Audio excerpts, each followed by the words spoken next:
Assalamualaikum warahmatullahi wabarakatuh. Pemirsa, sedang sekali hari ini malam hari kembali menyapa Anda di Indonesia Business Forum bersama dengan saya, Celia Alexandra.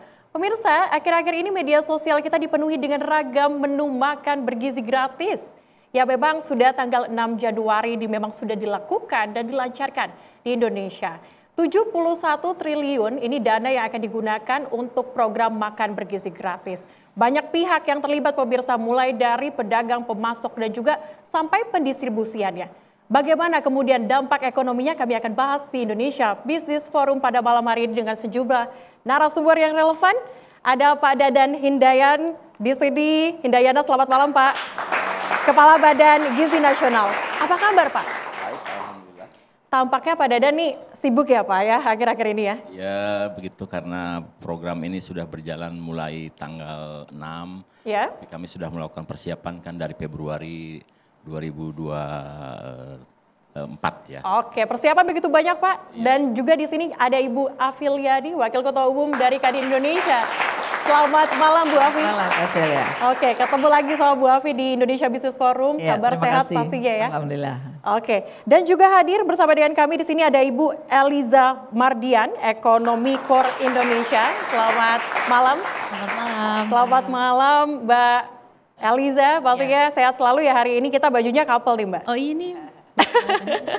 Oke, dan juga hadir bersama dengan kami ada Pak Abdullah Mansuri, Ketua Umum IKAPI Indonesia. Selamat malam. Assalamualaikum. Waalaikumsalam. Kabar baik Pak? Alhamdulillah. Sehat. Oke, kami juga siapkan untuk Anda pemirsa testimoni. Di mana di sini ada Pak Bakroni, Ketua Koperasi Warteg Nusantara. Selamat malam Pak.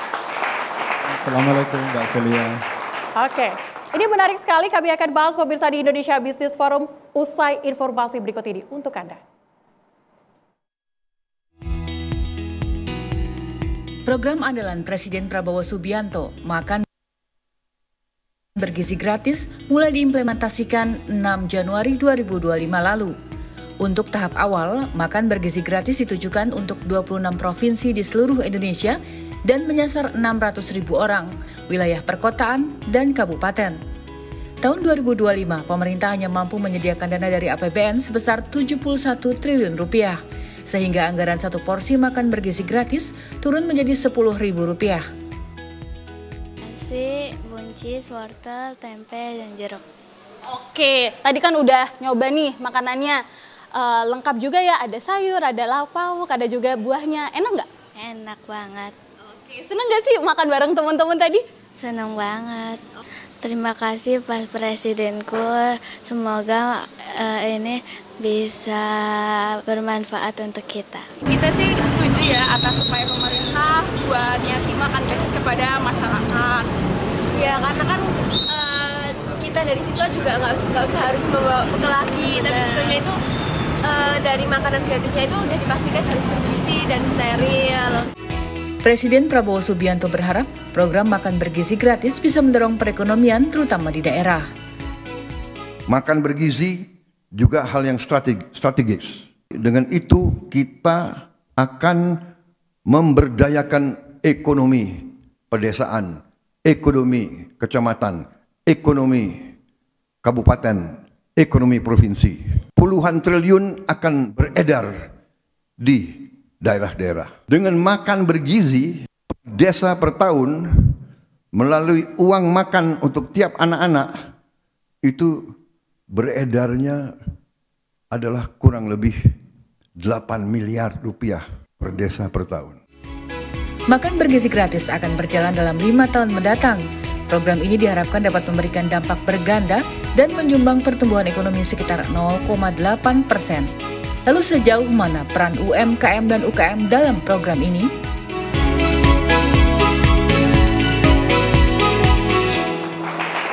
Wah, luar biasa sekali pemirsa, ini kemudian yang menjadi pertanyaan kita pada malam hari ini, sudah sejauh mana program makan bergizi gratis ini dilakukan?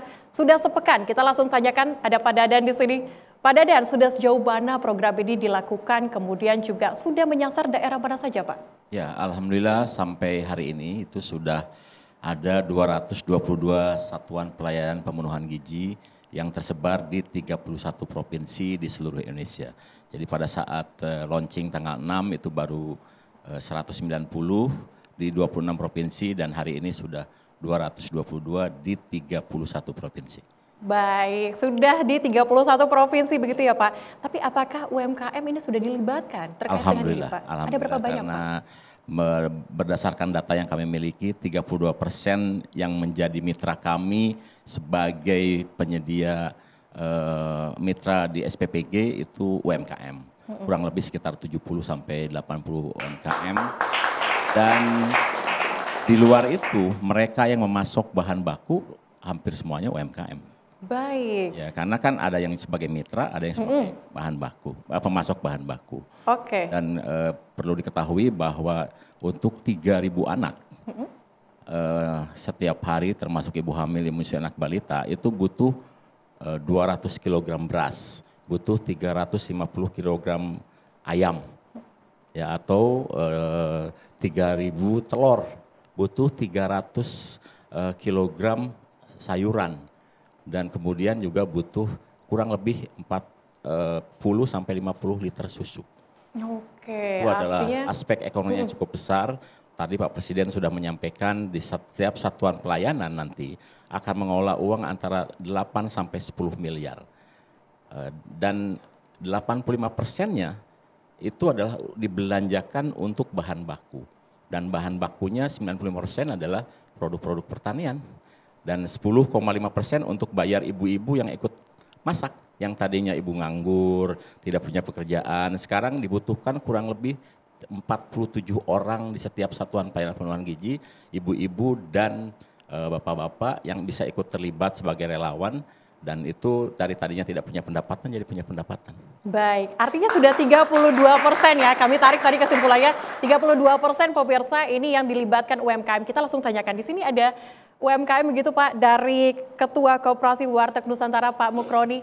Pak Mukroni, sejauh ini apakah juga UMKM sudah dilibatkan terkait dengan ini? Anda sudah terlibat atau belum Pak? Ya, terima kasih. Jadi kalau kami ini kan bentuknya kan warung ya, karena kami adalah warung Tegal dan kita punya badan hukum koperasi dan kami sudah mendaftar Pak di website itu.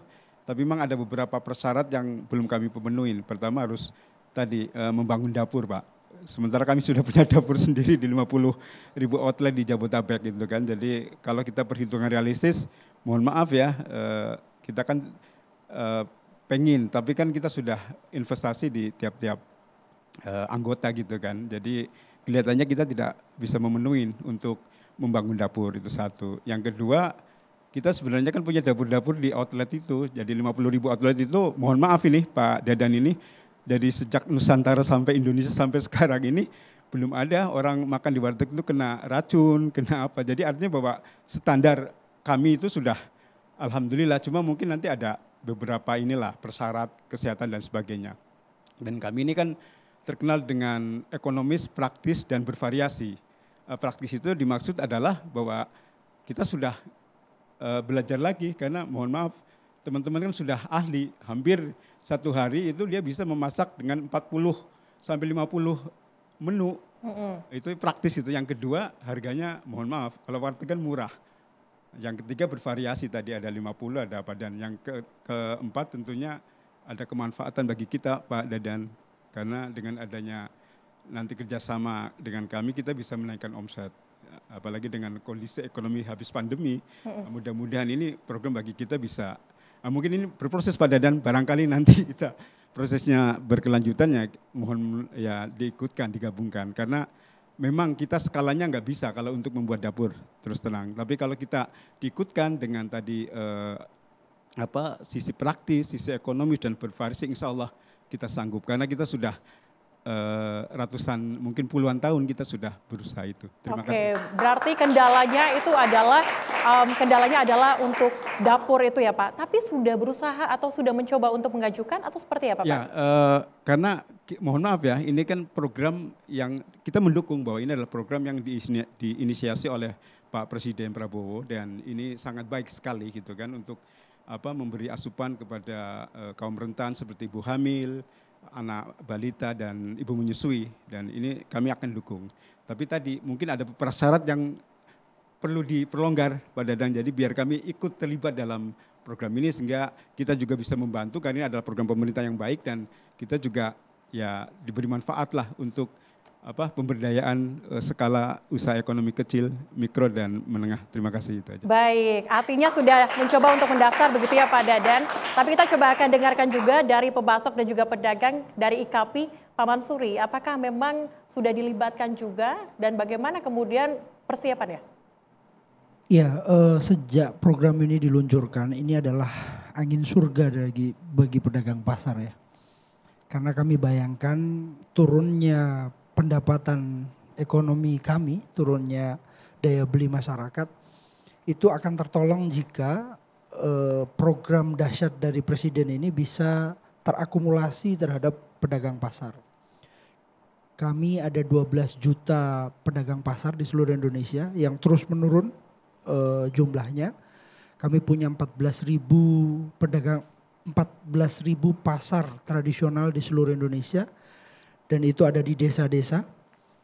Dan memang sampai saat ini kami terus berusaha untuk mencoba beraudiensi dengan Pak Prof Dadan, tapi memang belum dapat jadwal mungkin karena sibuk beliau.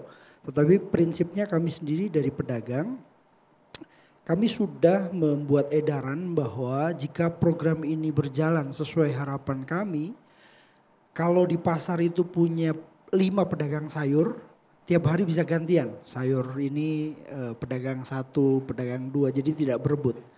Itu kalau terjadi luar biasa menurut saya. Baik.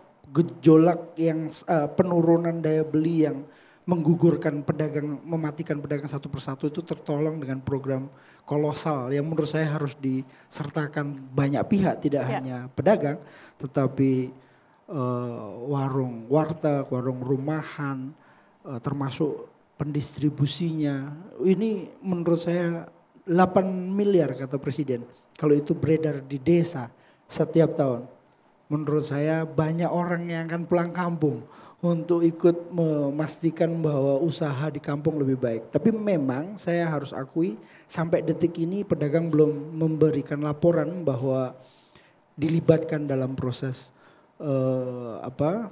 mendistribusikan barang-barang. Dan kami garanti bahwa pedagang kami siap, bahkan kalau diminta untuk mengirimkan barang ke titik-titik yang dibutuhkan, kami siap membantu mengirimkan, mendistribusikan langsung. Oke, baik. Artinya dari pemasok sudah siap begitu ya. Tapi nanti kita akan dengarkan juga dari Pak Dadan bagaimana kemudian kualifikasinya seperti apa untuk mendaftar dan ikut serta dalam program Makan Bergizi Gratis. Usai jeda berikut, tetaplah bersama kami.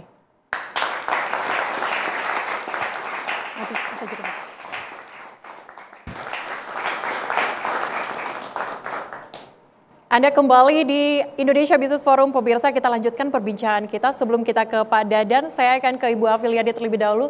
Bu Afi, ini kita ketahui bersama pengusaha pasti juga dilibatkan. Bagaimana kemudian peran Kadin dalam Makan Bergizi Gratis ini? Ya tentu saja diuntungkan ya karena pengusaha terutama Kadinda di daerah-daerah itu kan juga ada Kadin.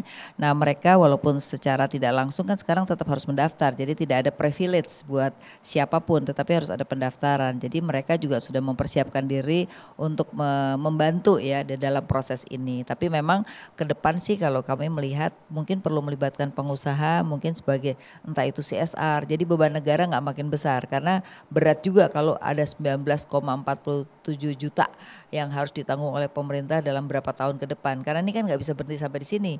Mereka dalam membangun satu generasi itu kan cukup panjang. Jadi mungkin juga nanti ke depan perlu ada model mungkin memberikan insentif kepada pengusaha gitu ya untuk bisa mereka juga terlibat di dalamnya tidak hanya sebagai yang ikut tender gitu ya.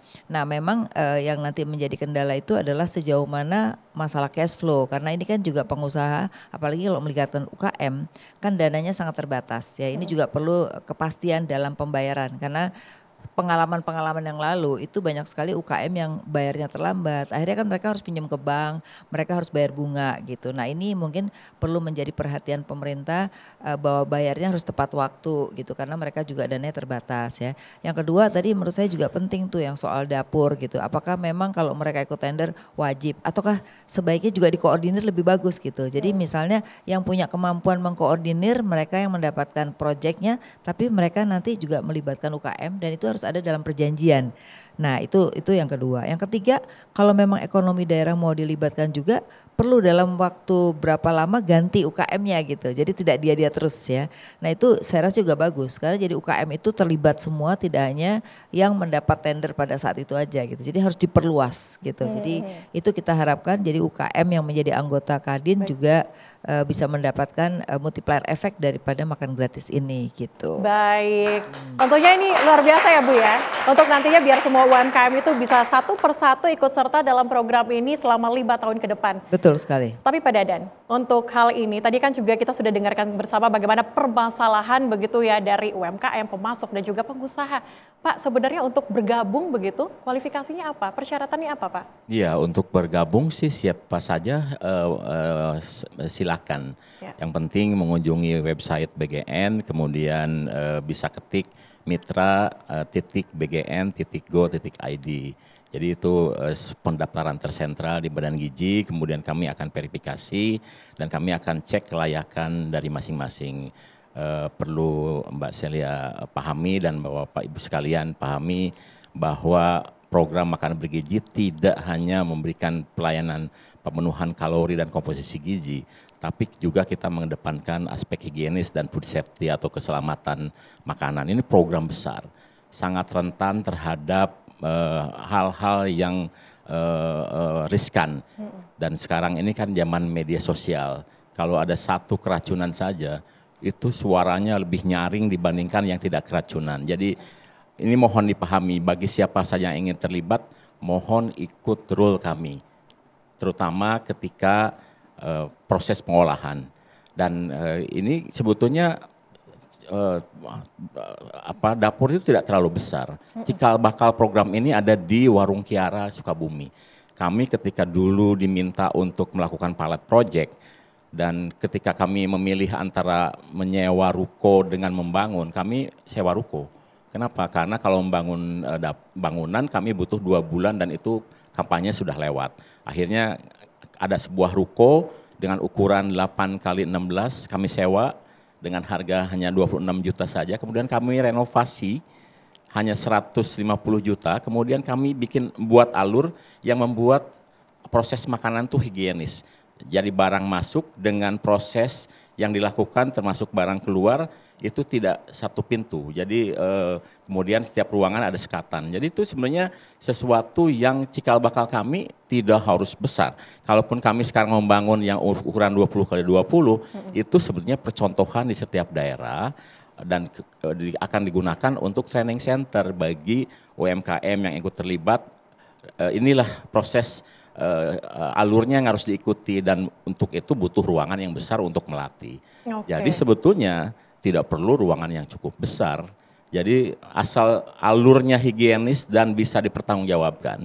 Karena setiap kami mengirim makanan ke sekolah, kenapa makan siang menjadi makanan bergizi, itu karena pengirimannya 3 kali. Jam 8 pagi, jam 9 pagi, kemudian jam setengah 12. Setiap kami mengirimkan makanan ke sekolah, itu wajib kita simpan sampelnya di Satuan Pelayanan Pemenuhan Gizi sebagai kontrol. Jadi kalau terjadi sesuatu di lapangan, apakah ada anak yang mencret, ada yang muntah, kita bisa cek apakah bersumber dari makanan yang kami kirim, atau karena kondisi anak sedang sakit, atau dia jajan yang lain, atau ada yang sabotase.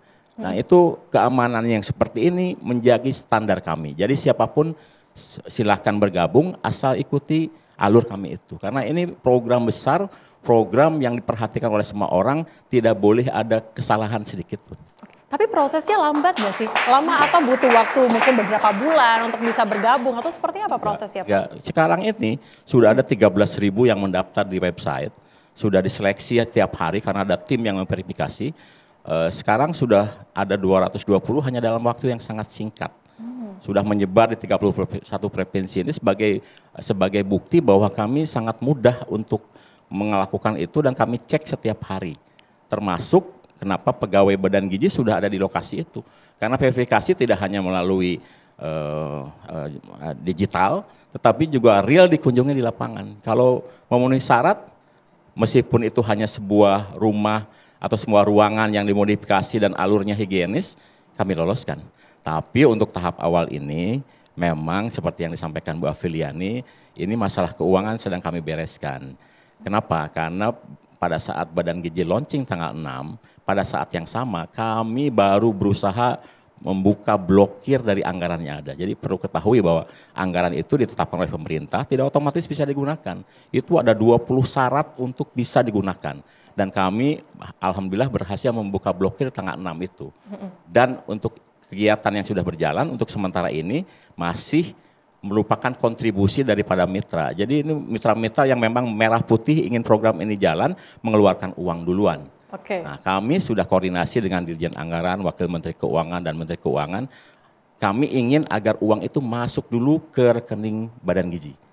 Katakanlah 2 bulan dan kemudian kami pertanggungjawabkan secara periodik sehingga UMKM terutama yang mikro ini kalau mau bergabung tidak perlu keluar uang duluan, tapi sudah kami siapkan, silakan belanja dan uangnya dipertanggungjawabkan. Cash flow-nya biar lancar begitu ya Pak ya? Jadi nanti yang belakangan ini kami usahakan tidak perlu menalangi dulu. Jadi yang sudah berjalan hampir 10 hari ini itu sebetulnya kami berterima kasih sekali kepada mitra-mitra yang secara sukarela mau mensukseskan program ini. Baik, dan Pak. itu adalah pionir-pionir gitu. Oke, siap. Kami berhutang budi sama mereka dan kami akan pastikan pembayarannya tepat waktu. Pembayaran tepat waktu ini menjadi segar begitu ya sepertinya ya. Ini menjadi titik terang begitu bagi UMKM, pembayaran tepat waktu itu jadinya bahkan nikmat tidak perlu sekali keluar begitu uang Pak. duluan. Jadi sebetulnya uang sudah ada di rekening, kemudian belanja bersama, mempertanggungjawabkan bersama. Oke, siap. Jadi karena uang itu begitu masuk kan harus dipertanggungjawabkan supaya ditambah lagi. Kalau tidak dipertanggungjawabkan dengan seksama ya tidak akan keluar uang lagi. Ini uang negara nih, bukan uang hamba Allah ya. Yang harus dipertanggungjawabkan sedetail-detailnya. Harus dipertanggungjawabkan sedetail-detailnya. Bagaimana kemudian dampak ekonominya kita akan bahas usai jeda berikut ini. Tetaplah bersama kami, Indonesia Business Forum.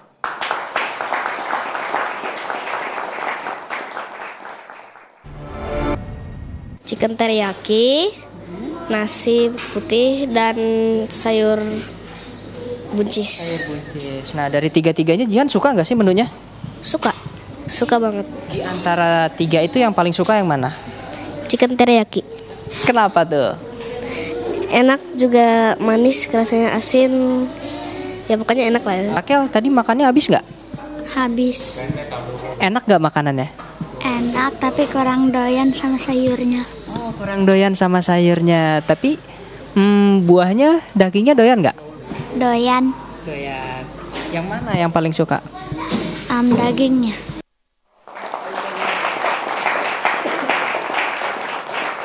Baik, kalau anak-anak ditanya nggak akan bohong ya Pak ya, pasti jujur, begitu ya. Tapi yang pengen kita ketahui juga ini dari Mbak Eliza, kita pengen tahu bagaimana kemudian perputaran ekonomi hitung-hitungan dari KOR sendiri seperti apa sampai saat ini? Ya, sejauh ini kita kan belum bisa menghitung ya Pak, baru juga jalan beberapa hari gitu kan. Dan seberapa besar program MBG ini bisa menggerakkan roda perekonomian lokal, itu kan tergantung dari seberapa banyak pihak yang dilibatkan dan juga model dapurnya. Tadi menyambung dari Pak Mukroni disampaikan bahwa mereka mengeluh karena mereka harus membangun dapur baru. Nah sebetulnya ini kan kita bisa memanfaatkan dapur existing yang milik UMKM, cuman ada standarisasi. Nah dalam hal ini kita bisa melibatkan jasa pemastian misalnya untuk memastikan terkait standar keamanan pangan dan lain-lainnya gitu kan, dan juga bisa melakukan untuk traceability-nya. Jadi nanti bisa ketahuan nih dari SPPG mana di kelas berapa yang terjadi keracunan atau misalkan ada yang alergi gitu. Nah itu kan poin pertama. Jadi memang selain dari menghemat anggaran karena fiskal kita kan terbatas. Kalau misalkan program MBG ini harus membangun dapur baru semua, ini kan cukup memboroskan anggaran. Lebih baik kita fokuskan untuk memperbaiki menu makanannya agar gizinya terpenuhi, dan dapur existing milik UMKM atau milik dapur sekolah misalkan atau kantin sekolah itu dimanfaatkan. Dan mereka tidak perlu investasi besar-besaran kan, tinggal mereka dilatih bagaimana untuk memproduksi makanan yang higienis. Itu persoalan pertama. Dan yang kedua ini terkait dengan skema pembayaran. Jadi memang UMKM ini mereka akan keberatan jika pembayarannya itu lebih dari 1 hari. Jadi berdasarkan pengalaman KOR Indonesia di lapangan, jadi kita mendengarkan dari UMKM, kita nggak bisa lebih dari 1 hari. Karena kalau misalkan lebih dari 1 hari, kita harus menanggung modal, menyediakan modal itu sekitar 3 kali lipatnya. Nah makanya dalam hal ini kita bisa libatkan lembaga keuangan untuk membantu pemerintah agar bisa membayar ke UMKM ini secara real time. Maksimal H+1. Nah dengan begini kan UMKM diuntungkan, mereka dilibatkan, dan juga jasa keuangan ini bisa menjadi backupnya pemerintah. Nah untuk pembiayaannya sendiri, untuk pembayaran ke UMKM ini kan bisa merealokasikan KUR. Karena kan KUR ini sendiri banyak yang menikmatinya ini UMKM tertentu aja. Untuk yang skala kecil, mikro ini kan sulit ya. Dan realisasinya KUR sendiri itu belum mencapai target. Nah untuk mendukung agar target KUR ini terrealisasi, ya kita bisa alihkan untuk membantu program MBG ini. Ya itu dari sisi pembayaran. Dan juga yang paling penting ini adalah kalau misalkan UMKM dilibatkan, ini kan akan sangat baik menggerakkan roda perekonomian lokal. Karena kalau misalkan UMKM tadi, mereka tidak perlu dipaksa harus memproduksi 3.000 porsi per hari. Misalkan 300 porsi, jadi idealnya mungkin Pak satu sekolah itu 1 dapur. Jadi kalau misalkan dapur ini, UMKM ini bisa memproduksi hampir sampai 300 porsi, ini kan UMKM ini dia lebih fleksibel menerima supply, entah itu dari petani langsung, peternak langsung, atau dari pedagang lokal. Baik. Jadi saya menyaksikan sendiri ada UMKM yang itu dikirim ikan dari tempat pelelangan ikan di Kulon Progo. Dan juga ada yang mengirimkan telur.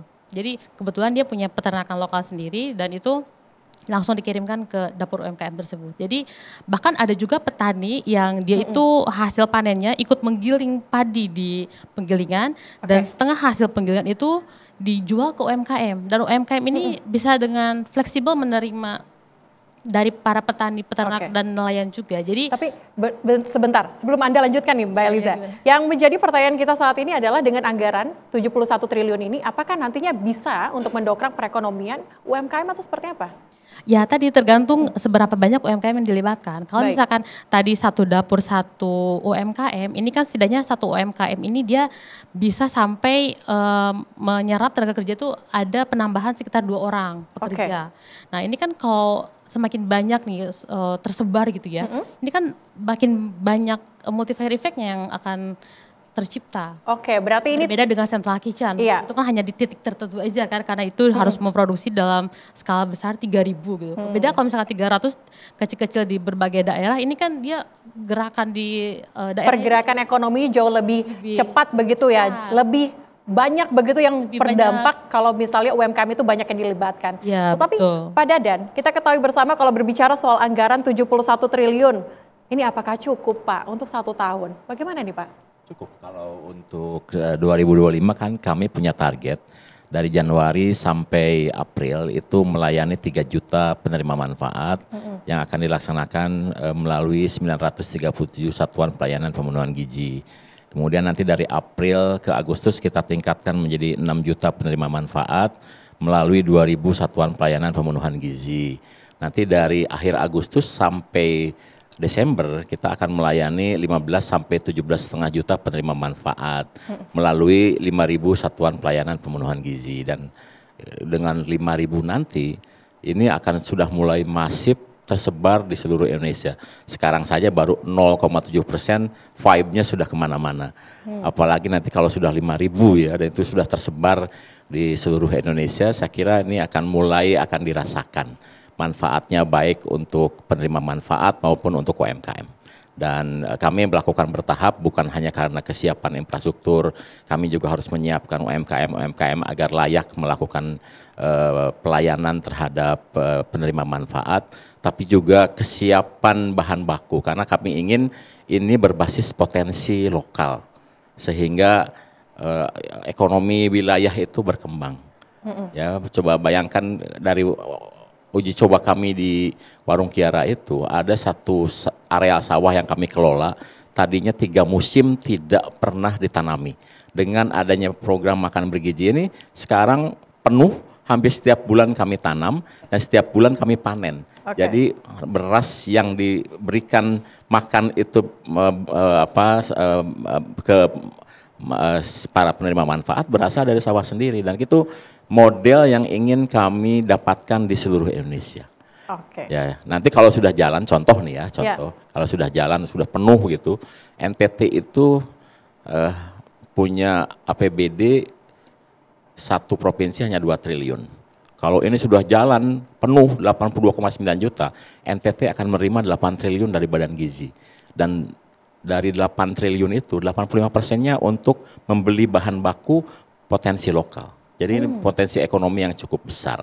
Tapi bagaimana kemudian dengan CSR yang tadi sudah disampaikan sama Bu Afiliani, apakah juga nanti bisa dilibatkan dana CSR ini bisa digunakan untuk tentu saja, MBG tentu saja. Tidak hanya dana CSR, dana-dana dari Pemda, dari kementerian lain bisa ikut terlibat di dalam menyiapkan infrastruktur untuk mempercepat program ini bisa terrealisasi di seluruh Indonesia.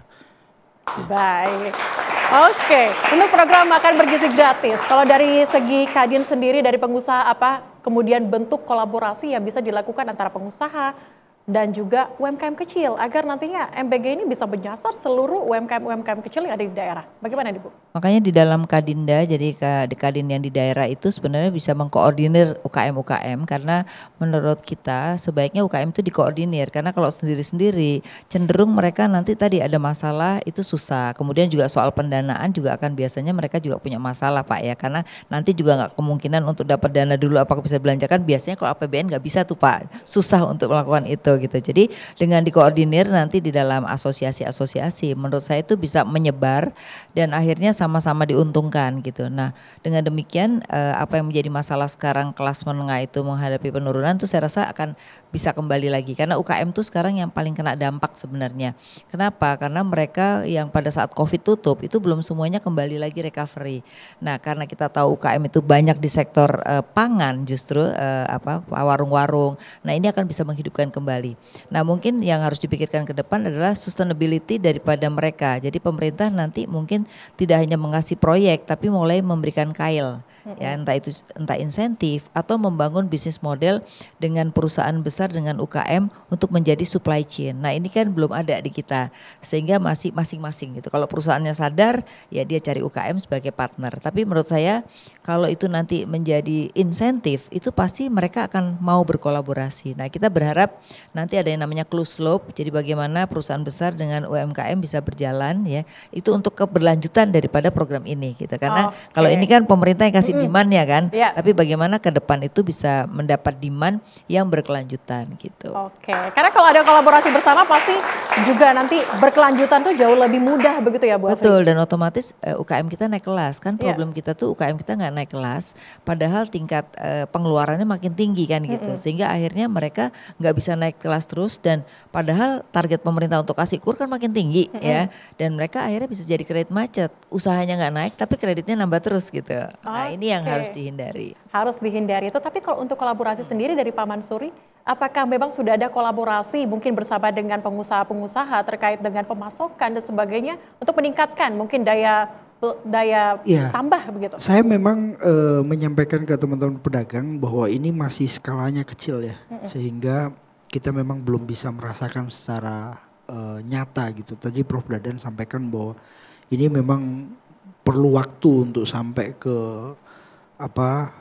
keterlibatan kita di bawah. Tetapi berulang kali kami sampaikan bahwa mungkin termasuk masukan ini untuk Badan Gizi, adanya evaluasi setiap langkah, setiap tahapan sehingga itu bisa sesuai dengan harapan Presiden, melibatkan lebih banyak UMKM termasuk pedagang produk lokal gitu ya, sayur di pasar tradisional tersedia dan itu segar, kami jamin tidak melalui freezer dari petani langsung dibawa ke pasar, itu jaminan kami bahwa itu benar segar dan itu bisa dievaluasi apakah benar yang suplai itu pedagang atau pedagang besar. Kalau pedagang besar percuma pedagang menyiapkan berangan-angan bermimpi untuk terlibat dalam program ini. Maka evaluasi itu menjadi penting dan sebagai catatan mungkin semakin banyak yang terlibat multiplier efeknya akan semakin tinggi. Maka Pak Dadan kami berharap agar ke depan mitra itu bisa menggandeng kami sudah mempersiapkan infrastrukturnya, kami siapkan bahan-bahan yang kami garansi segar dan itu siap untuk dinikmati dan bergizi untuk masyarakat kita. Oke, tetapi selama sepekan lebih dari sepekan program makan bergizi gratis ini, apa kemudian evaluasinya kita akan bahas usai jeda berikut ini, tetaplah bersama kami di Indonesia Business Forum. Masih bersama kami di Indonesia Business Forum, pemirsa. Pak Dadan, ini kalau tadi kita dengarkan bersama UMKM ini banyak sekali yang mau ikut serta, Pak. Kira-kira ada solusi nggak sih, Pak, dari BGN? Ya, kami selalu berkoordinasi dengan kementerian terkait, seperti misalnya kemarin dengan Kementerian UMKM datang ke kantor, kemudian menyuarakan bagaimana UMKM bisa ikut terlibat. Kemudian mereka Kementerian UMKM akan mengkurasi UMKM. Saya bilang silahkan dikurasi, kasih 1-2 championnya untuk menjadi mitra kami. Jadi ini peran Kementerian UMKM. Demikian juga koperasi. Koperasi pun harus mengkurasi koperasi yang ada untuk menjadi mitra. Tapi untuk menjadi pemasok kan tidak perlu. Karena untuk pemasok bisa langsung ke Satuan Pelayanan Pemenuhan Gizi. Yang harus dikurasi dan kemudian mendaftar adalah yang menjadi mitra melaksanakan Satuan Pelayanan Pemenuhan Gizi. Demikian juga Kementerian Desa dan itu. Jadi ini terbuka untuk semua pihak. Program ini program besar, program jangka panjang. Badan Gizi berperan menciptakan 2 hal. Satu, meng-create new emerging market. Karena 82,9 juta adalah market baru.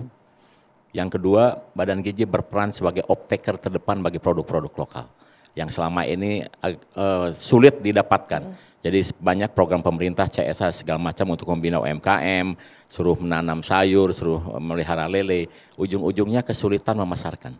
Nah sekarang pemasaran itu tidak perlu susah karena Badan Gizi menjadi off-taker terdepan bagi produk-produk lokal dengan market 82,9 juta ketika program Indonesia jalan.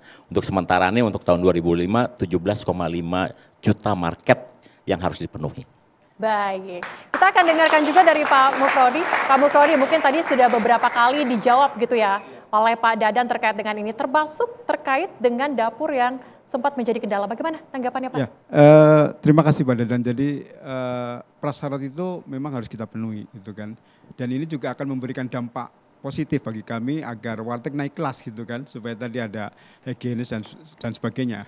Dan insya Allah kita di Jabodetabek itu ada 50.000 Pak Dadan dan siap membantu. Dan mohon maaf dari sejak dulu sampai sekarang tidak ada yang makan di warteg keracunan gitu kan.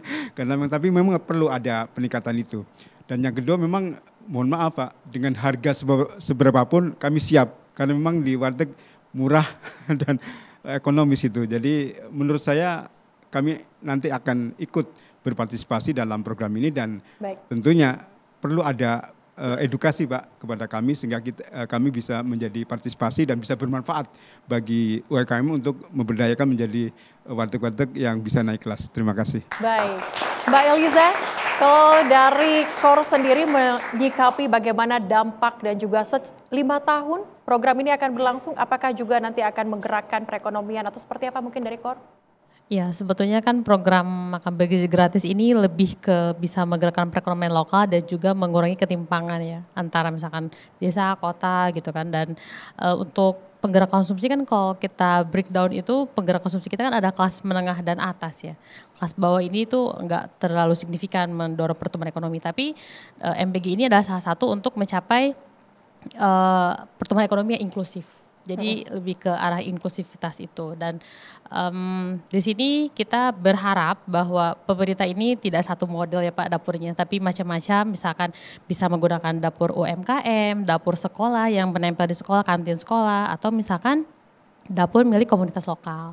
Jadi kalau misalkan kita menggunakan dapur existing, nah itu kan menghemat anggaran, juga lebih banyak publik yang berpartisipasi. Karena kalau misalkan publik semakin banyak berpartisipasi, itu sense of belongingnya mereka ini terhadap program tersebut itu makin tinggi.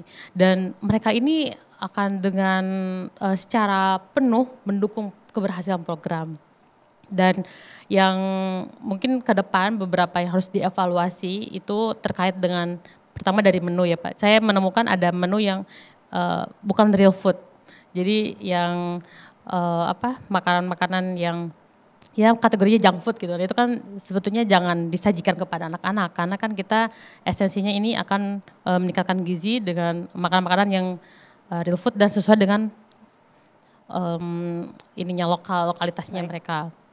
Dan jangan sampai daerah yang misalkan kawasan pesisir mereka lebih banyak makan ayam dan daging sapi dibandingkan ikannya gitu. Jadi kan memang harus proteinnya ini disesuaikan dengan lokalitasnya juga. Oke, berarti kita harus sesuaikan protein-protein dengan daerah begitu ya, dengan daerah masing-masing. Kemudian bagaimana kemudian dari IKAPI, apakah IKAPI juga sudah siap dengan dilibatkan nantinya bersama dengan program yang cukup besar kita ketahui bersama ini? Sangat.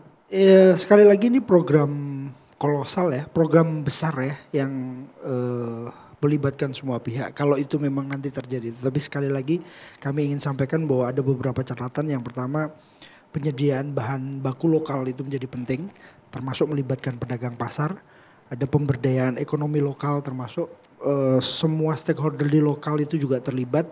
Ada pengurangan kesenjangan ekonomi. Tidak hanya pedagang-pedagang besar gitu yang karena punya modal, tapi tadi Pak Dadan menjawab bahwa bisa cash hari itu juga. Menurut kami ini angin segar buat kita dan pedagang kecil terlibat. Kalau itu bisa dilakukan secara bersama-sama. Tadi saya sampaikan bahwa pedagang itu siap gantian. Hari ini Bu Siti, besok Bu, itu bisa gantian pedagangnya. Jadi semua terlibat. Dan itu sekali lagi evaluasi menjadi penting. Pak Dadan, kami akan melaporkan berkala apakah pedagang kami terlibat atau tidak. Kalau di titik itu pedagang besar yang dilibatkan oleh mitra, kami akan sampaikan ke Pak Dadan sehingga itu bisa menjadi evaluasi agar keinginan dan cita-cita Bapak Presiden itu bisa terpenuhi, tidak hanya pemain-pemain besar yang dapat punya akses terhadap badan gizi atau persyaratannya terpenuhi, tetapi juga pedagang kecil juga terlibat.